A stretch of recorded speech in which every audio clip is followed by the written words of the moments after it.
नित्य सुनते हैं तो भले हम भागवत रोज सुनते हैं, पर भागवत से हमें कुछ नया नया सीखने को मिलता है, नया रस मिलता है। भाई हमने कल भी रोटी खाई, आज भी रोटी खाई, कल भी अच्छी लगी थी, आज भी अच्छी लगी, कल खाएंगे कल भी अच्छी लगेगी, परसों खाएंगे परसों भी, कल भी पानी पिया था हमने अच्छा लगा था, आज भी पानी पिया अच्छा लगा, कल भी पिएंगे अच्छा लगेगा। जैसे भोजन में हमें नित्य नया स्वाद मिलता है, जैसे जल में हमें नित्य नया स्वाद मिलता है। और बात तो सच्ची यह है कि स्वाद भोजन में नहीं होता, स्वाद भूख में होता है। पानी में स्वाद नहीं होता, प्यास में स्वाद होता है। जितनी प्यास अधिक लगेगी उतना स्वाद मिलेगा पानी में, जितनी भूख अधिक लगेगी उतना स्वाद मिलेगा भोजन में। उसी प्रकार जितना अधिक प्रेम होगा भगवान से उतनी ही स्वादिष्ट कथा हमें लगेगी, जितना प्रेम होगा उतना स्वाद मिलेगा। यदि स्वाद लेना है कथा का तो हमें क्या बनना पड़ेगा? प्रेमी बनना पड़ेगा। कल कथा में, कल कुंभ के पावन चरणों में कल कथा पूरी हुई, आज फिर कथा प्रारंभ हो गई। आपने कल भी कथा सुनी, आज भी कथा सुन रहे हैं, तो कल भी आपने कुछ सीखा था, आज भी आप कुछ सीखेंगे। कथा हम प्राणी मात्र का कल्याण करने के लिए है, सिखाने के लिए है। जैसे रोज रोज रोज रोज रोज रोज कपड़े में साबुन लगाने से उसका दाग सदा सदा के लिए मिट जाता है, उसी प्रकार नित्य कथा श्रवण करने से, बार बार कथा सुनने से हमारे भीतर जो जन्म जन्म के पापों के दाग लगे हैं, ये पापों के दाग समाप्त हो जाते हैं। हमने जो पाप किए हैं किसी जन्म में, वो भागवत श्रवण करने मात्र से धुल जाते हैं। इसलिए लिखा है, सदा सेव्या श्रीमद् भागवती कथा यस्याः श्रवण मात्रेण हरिश्चित्तम समाश्रयेत्। भागवत एक बार नहीं, दो बार नहीं, नित्य सुननी चाहिए, बार बार सुननी चाहिए। भागवत सुनते सुनते क्या होता है? चित्त शुद्ध हो जाता है। भगवान मिलेंगे ऐसा नहीं है, भागवत जब आप सुनने लगेंगे निरंतर तो आपको ऐसा महसूस होगा कि भगवान मिल गए भगवान मिलेंगे। ये तो वो सोचते हैं जिन्होंने कथा सुननी स्टार्ट नहीं की, वो इस उम्मीद से कथा सुनते हैं कि भगवान मिलेंगे, पर जो कथा सुनने लग जाते हैं वो मिलेंगे नहीं, मिल गए, यह भाव जागता है, मिल गए भगवान, भगवान प्राप्त हो गए। इस दृष्टि को, इस विचार को, मैं जिस विचारधारा की बात कर रहा हूं, मैं जिस सोच की बात कर रहा हूं, मैं जिस दृष्टिकोण की बात कर रहा हूं, मैं जिस नजरिए की बात कर रहा हूं, इस दृष्टिकोण, इस नजरिए, इस विचार तक पहुंचने के लिए आपको कथाएं सुननी पड़ेंगी। जब आप निरंतर कथाएं सुनेंगे तो आपका भी यही नजरिया हो जाएगा, सर्वम खल्विदम ब्रह्म। जहां देखो, अब मुझे क्या लगने लगा है? मुझे तो ये लगने लगा है कि सब, ये बात तो शास्त्रों में लिखी है, मैंने आपको लाख बार सुनाई है, वह चीज मैं सुनाता था, अब फील करने लगा हूं, महसूस करने लगा हूं, वो चीजें दिखने लग गई हैं। जब बच्चा पहली बार हारमोनियम बजाता है ना, तो उसे सारे गामा पाधा नी सा याद करता है। फिर उसे कोई गाना बजाना हो ना, कोई भी गाना बजाना हो तो उससे सही नहीं बजता शुरुआत में, पर जब वो संगीत का मर्मज्ञ हो जाता है, संगीत को जानने लगता है, संगीत उसके रक्त में चला जाता है, तो फिर वो अपने आप उसमें चीजें दिखने लगती हैं कि अब ये भजन यहाँ से इस नोट से निकलेगा, अपने आप उंगलियां वहीं जाती हैं। हाँ या ना? है ना?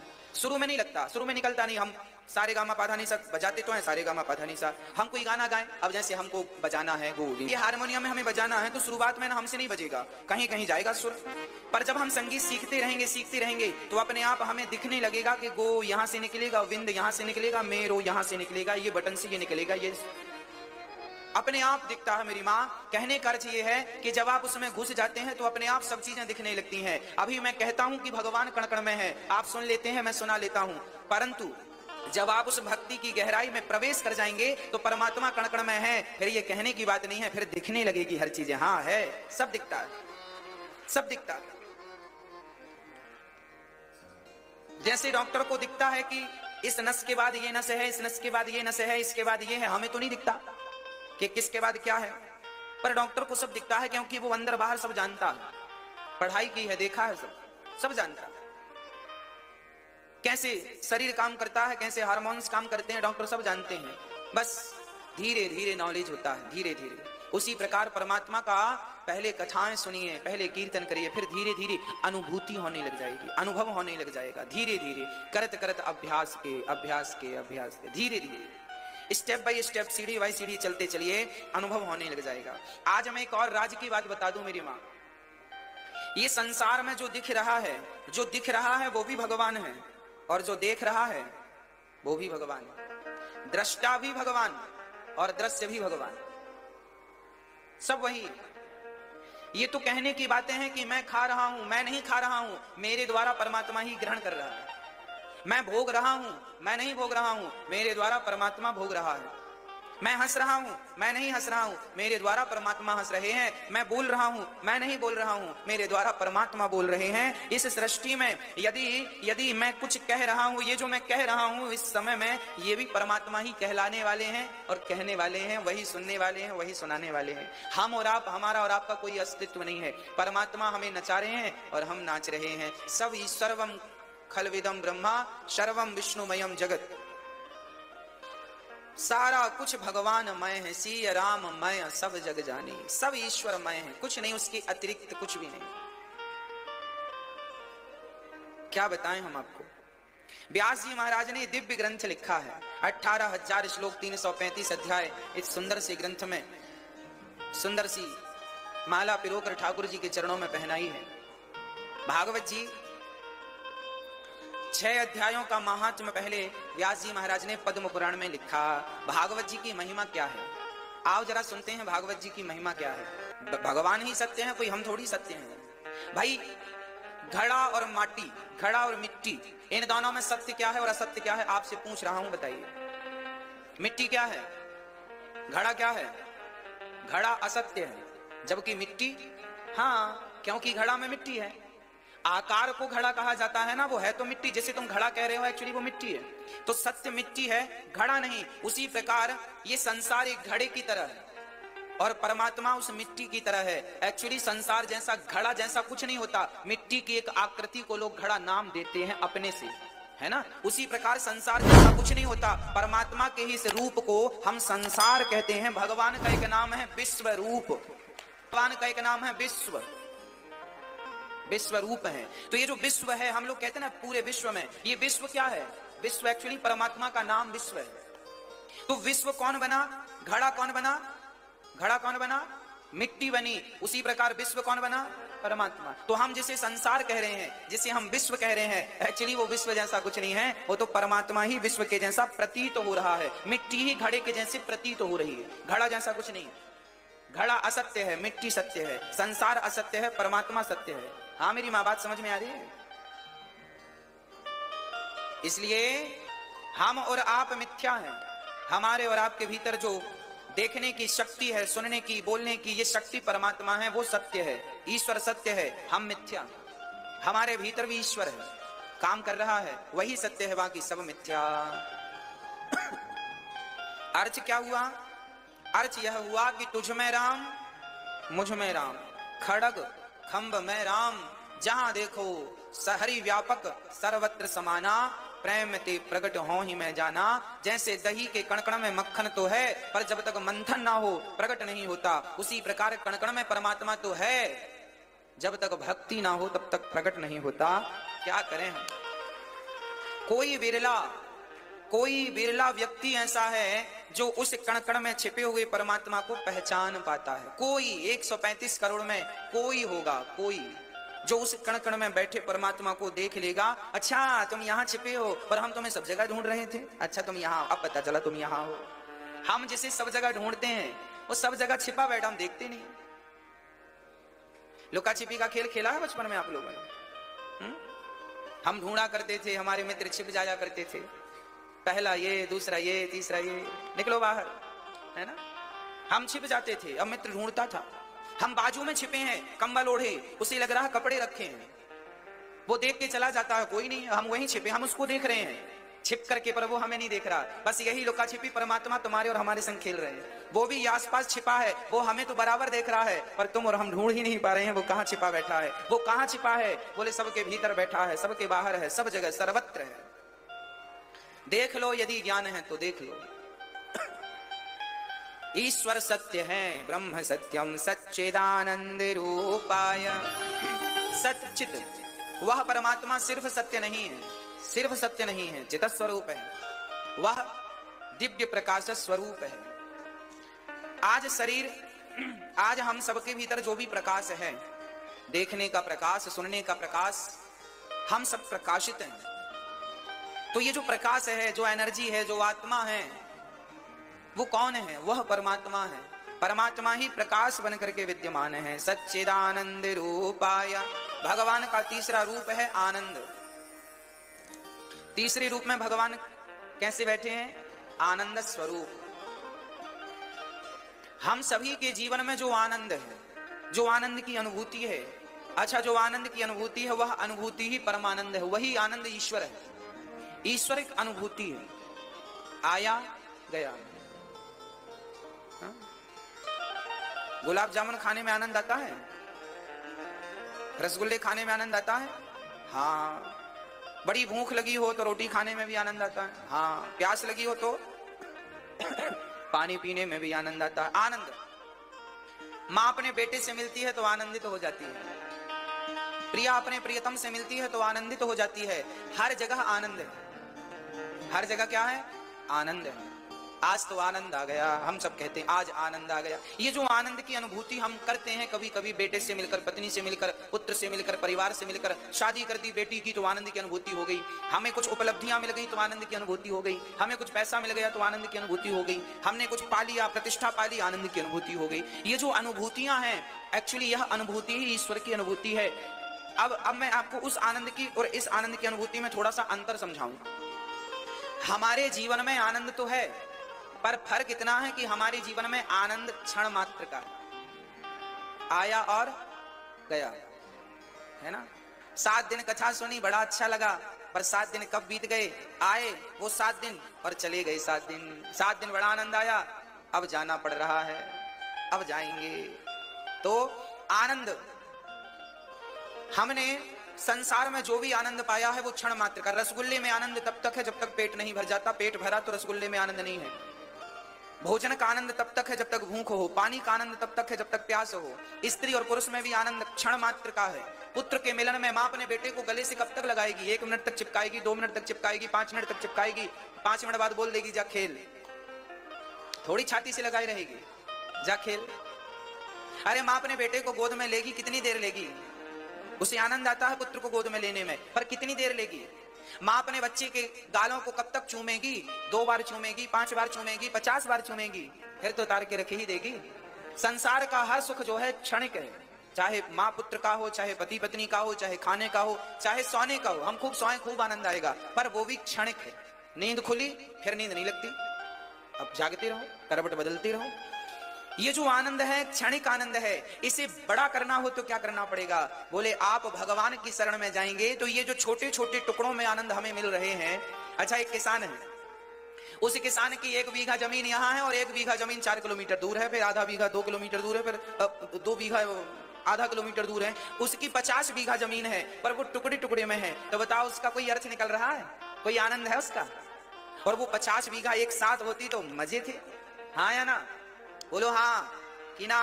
अरे टुकड़े टुकड़े में जो आनंद, हम जो घर गृहस्थी में आनंद भोगते हैं सांसारिक, ये टुकड़ों वाला है। और भगवान की भक्ति करने में एक जाई आनंद है, वो भगवान आनंद स्वरूप है, एक साथ 50 बीघा है।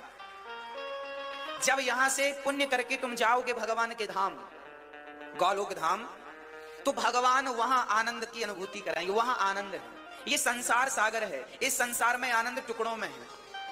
अच्छा आप बताओ, आपके परिवार में, आपकी गृहस्थी में 3.5 घंटे हम आपको रोज कथा सुनाते हैं 7 दिन तक, और आप जब से सुनते हैं जब तक आरती नहीं हो जाती तब तक आपको आनंद का अनुभव होता है, हाँ या ना? कथा में इतना लंबा आनंद संसार में आज तक आपने किसी भी सब्जेक्ट में पाया हो तो मुझे बताओ। 3.5 घंटा आप कथा नित्य सुनते हैं, आपको 3.5 घंटा पता नहीं चलता, मतलब आनंद की अनुभूति होती रहती। आनंद आ रहा है इस कथा में, इस प्रसंग में, इस दृष्टांत में, इस भजन में आनंद आ गया। ये आनंद 3.5 घंटा रोज आता है, कंटिन्यू आ रहा है। आप बताइए रेगुलर 3.5 घंटा आपको घर में कहां आनंद आता है? ऐसा कौन सा काम है जो 3.5 घंटे आप करते हैं?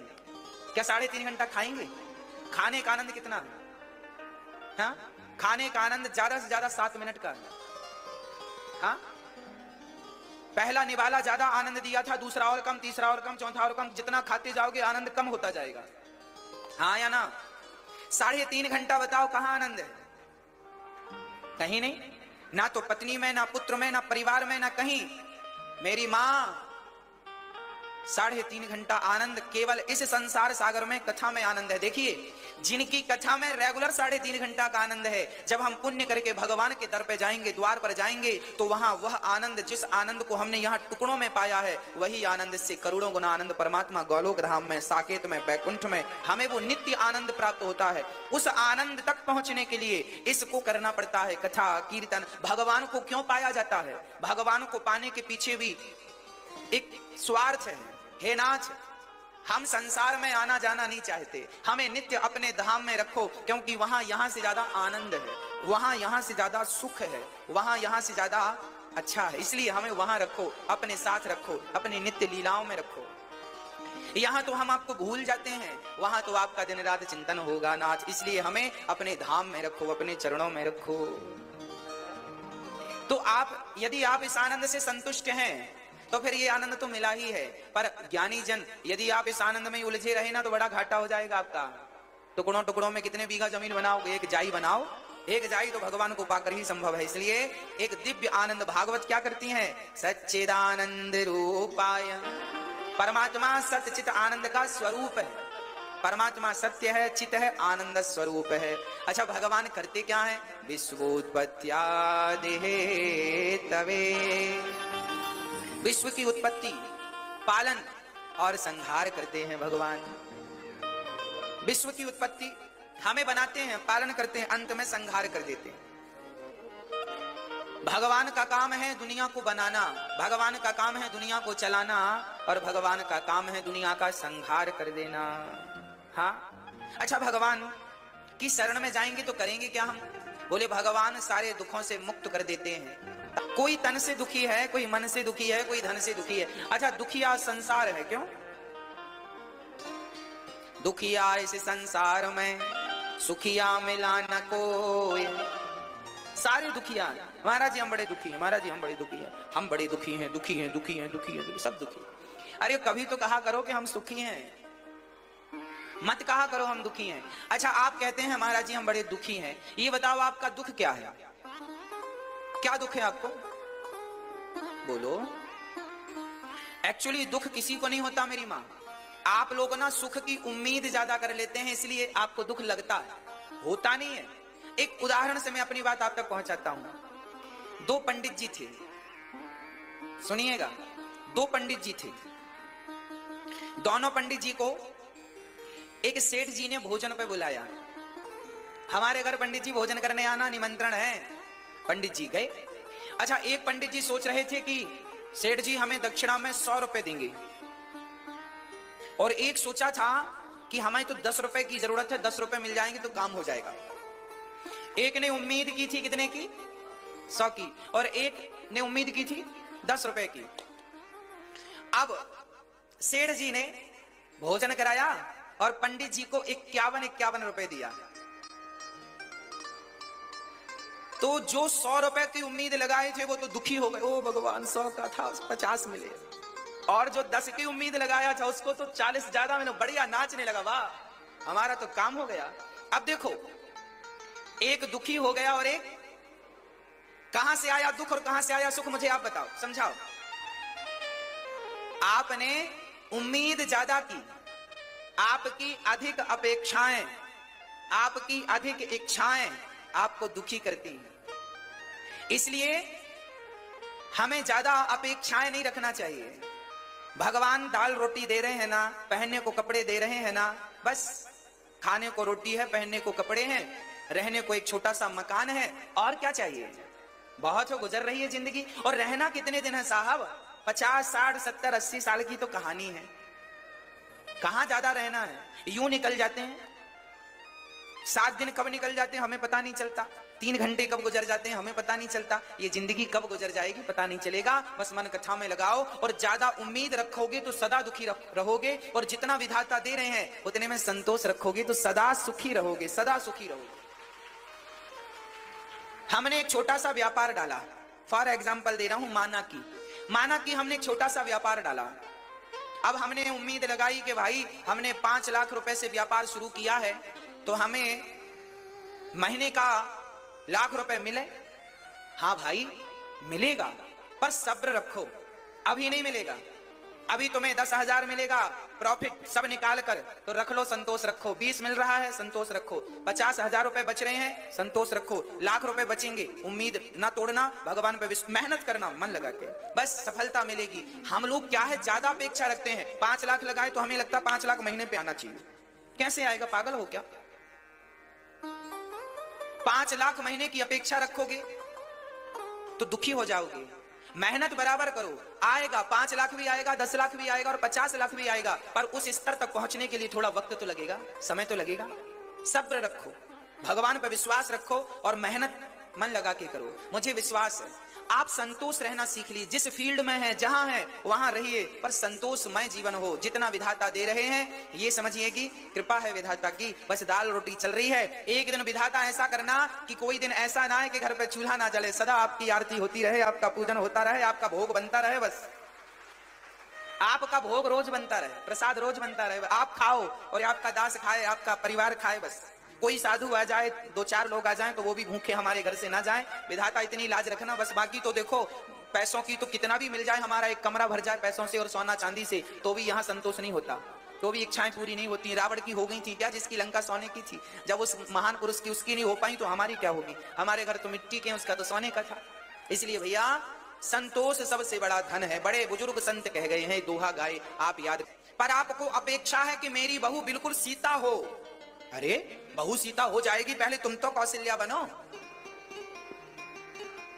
खुद को कौशल्या नहीं बनना और बहू सीता हो जाए, कैसे हो जाएगी मेरी माँ? इतनी अपेक्षाएं ना रखा करो।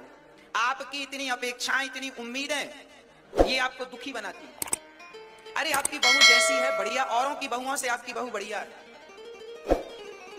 आपकी सास औरों की सास से बढ़िया है, बढ़िया। उसके अवगुण मत देखो, उसके दोष मत देखो, उसके गुण देखो। क्या अच्छाई है वो देख के अपना जीवन यापन करो। देखो दोष तो फिर सब में ही है। इस दुनिया में एक आदमी बताओ जिसमें दोष ना हो, बता दो कौन है ऐसा जिसमें दोष ना हो? सब में है, गुण दोष सब में है, अच्छाई बुराई सब में है। आपको क्या देखना है वो आप देख लीजिए। अच्छाई देखिए, आपकी सास बहुत अच्छी है, आपकी बहू बहुत अच्छी है, आपका पति बहुत अच्छा है, सब बहुत अच्छा, आपकी इनकम कमाई सब अच्छा है, आप बहुत अच्छे हैं। आप पॉजिटिव रहिए ना, आपके पास सब कुछ बढ़िया है, आपके घर में किसी चीज की कमी नहीं है, सब है, फिर भी आपको रोना तो है। महाराज जी ये नहीं है, जो है उसमें संतोष नहीं है, जो नहीं है उसके लिए आंसू हैं बस।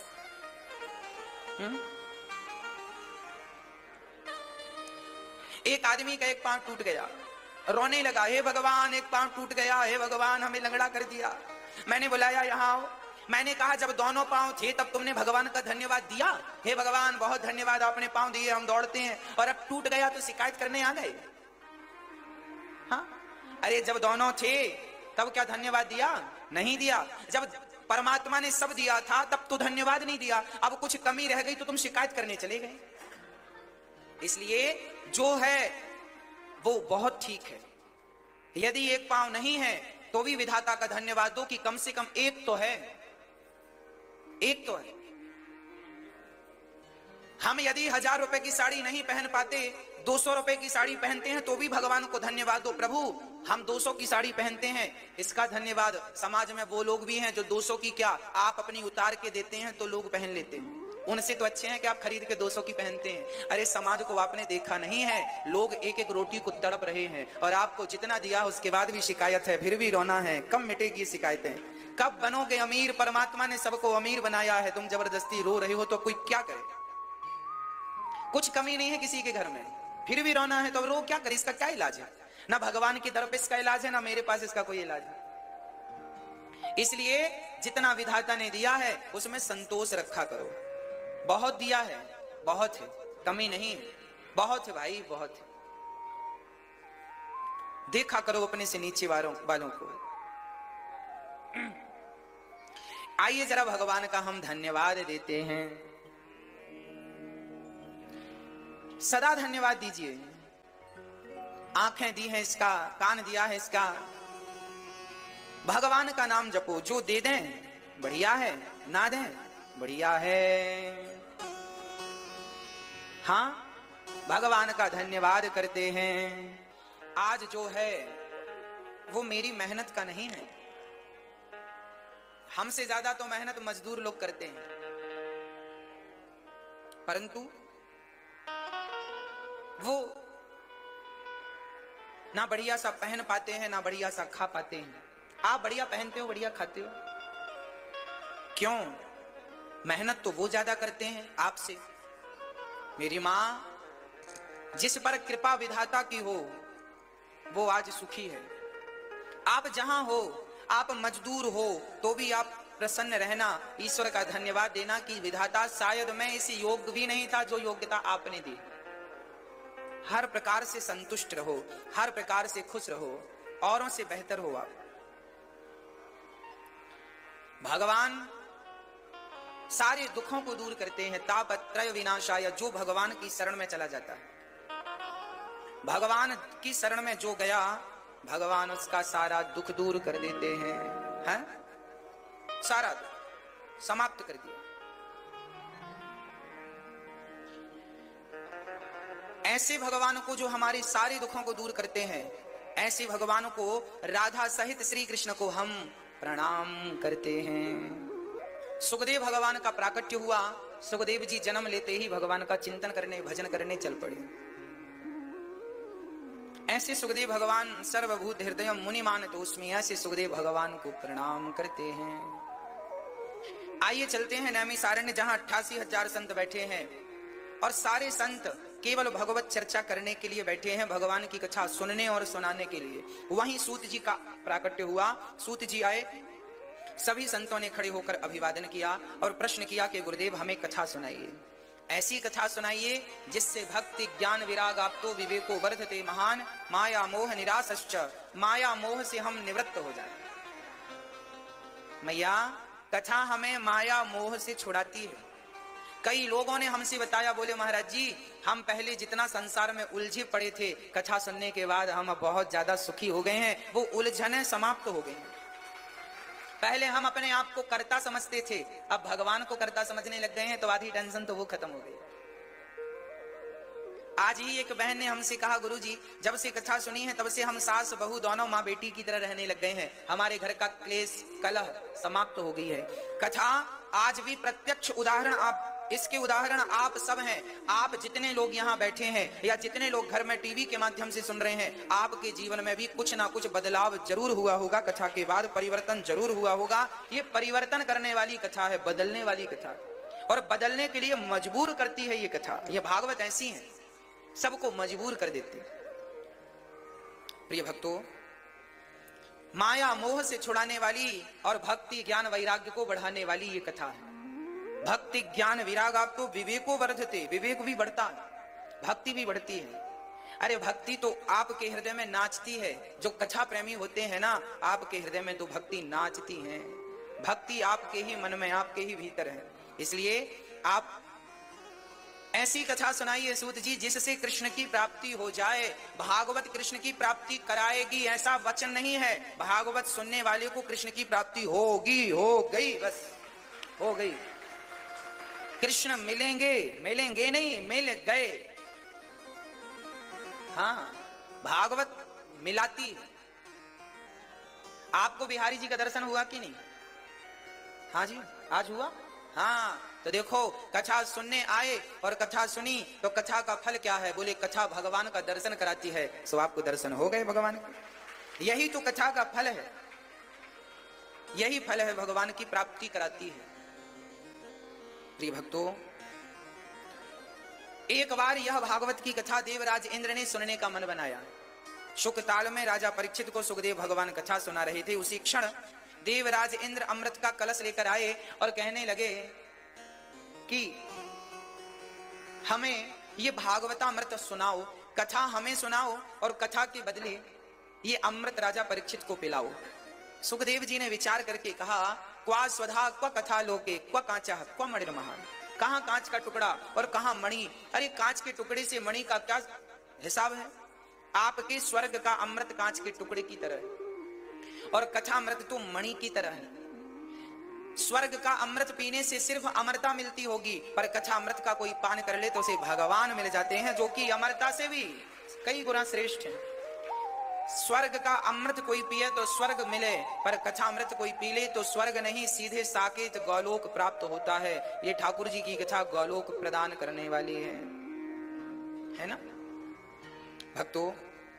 इंद्र ने कथा नहीं सुनी, सुखदेव जी ने इंद्र को भी अधिकारी ना समझा और कथा परीक्षित को पिलाई। जब 7 दिन की कथा सुनकर परीक्षित का उद्धार हुआ, तब राजा इंद्र को आश्चर्य हुआ, अरे भागवत सुनकर के तर गया, परीक्षित तर गए। एक तराजू बांधी, उसके एक पलड़े पर भागवत को रखा, दूसरे पलड़े पर तमाम स्वर्ग के सुखों को रखा और तौल कर देखा तो भागवत जी का पलड़ा भारी था, स्वर्ग के सुख तो हवा में झूल रहे थे। इंद्र बोले, प्रभु भागवत जी में इतना वजन कि स्वर्ग का सुख भी फीका पड़ गया। तब भागवत से भगवान प्रकट हो गए, इंद्र तुम भागवत से स्वर्ग का सुख नहीं तौल रहे हो, तुम हमसे तौल रहे हो, क्योंकि भगवान कहते हैं कि मैं और भागवत दो नहीं है, प्रत्यक्ष कृष्ण एव ही, भगवान ही भागवत है और भागवत ही भगवान है। भगवान इस भागवत में सदा विराजते हैं।